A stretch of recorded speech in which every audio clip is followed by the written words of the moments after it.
මේ තියෙන්නේ මං නයිමිරිස් ඇට දාලා සති 3ක් ගියපු නයිමිරිස් පැල. දැන් අපිට මේ නයිමිරිස් පැල ඉතාමත්ම නිරෝගී කරල් දෙකකින් ගත්ත නයිමිරිස් ඇට තමයි මේ තියෙන්නේ. එතකොට මං ඔයාලට කියලා දෙන්නම් කොහොමද නියම ආකාරයට නයිමිරිස් හාල් මල්ලක් එහෙම නැත්නම් හාල් බෑග් එකක් තුල රෝපණය කරන ආකාරය.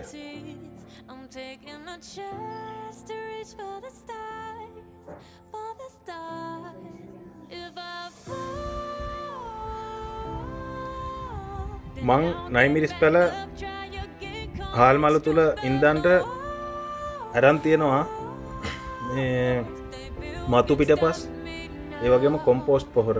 මේ තියෙන්නේ මතු පිටපස් සහ කොම්පෝස්ට් පොහොර එකට කලවම් කරලා. එතකොට මෙන්න මේ හාල් මලු දෙකක් අරන් තියෙනවා මේ නයිමිරිස් පැල ඉන්දන්ට. අපි බලමු කොහොමද මේ හාල් මලු තුල නයිමිරිස් පැල මේ හාල් මලු ආකාරය නමනවා. මෙන්න මේ විදිහට නවලා මෙන්න මේ විදිහට හදාගන්න. පස් පුරවන්න ලේසි වෙන විදිහ. එන කොන් දෙකෙන් අල්ලගෙන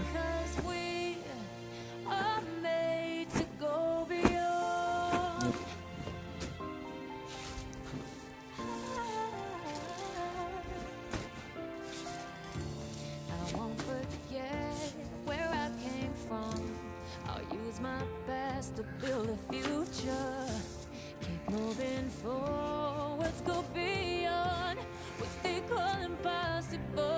ඊට පස්සේ මේ පැල අපි ගලවගෙන මේ වතුර දාලා තියෙන පැල වලට ගලව ගන්න ලේසි වෙන්න මේ නයිමිරිස් පැල එක හා සමාන පැල දෙකක් තමයි ගලවගන්නේ. මේ තියෙන්නේ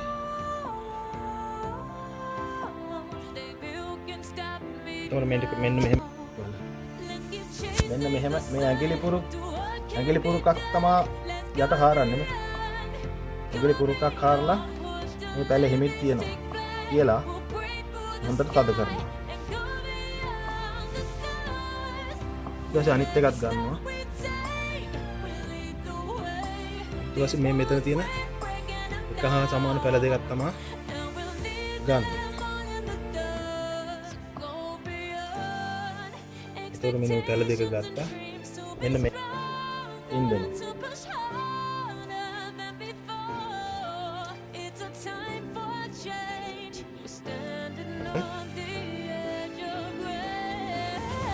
මෙහෙම තියන්න පුළුවන් මේ බඳු හාල් මලු තුල නයිමිරිස් පැල දෙකක් හතරක් මං ඉඳලා තියෙන්නේ. එතකොට මේක අපිට මං කිව්වා ඔයාලට මාස දෙකමාරක් යද්දී අපිට අස්යන්න නෙලන්න පුළුවන්.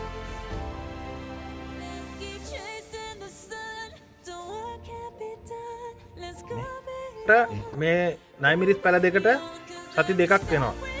ඒ කියන්නේ අපි ශේෂ්ත්‍රයේ සිටවාගෙන සති දෙකක් වෙනවා. එතකොට මේ නයිමිරිස් පැල මාස මේ ශේෂ්ත්‍රයෙන් ගලවගෙන ශේෂ්ත්‍රය වෙන් කළා ඉඳවුවට පස්සේ මාස දෙකමාරක් විතරෙද්දි මේකේ මල් වෙන්න පටන් ගන්නවා මේ නයිමිරිස් පැලවල.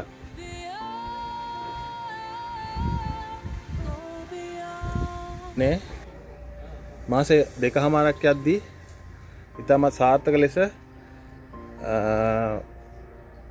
රෝපණය කරපු නයිමිරිස් පඳුරක්.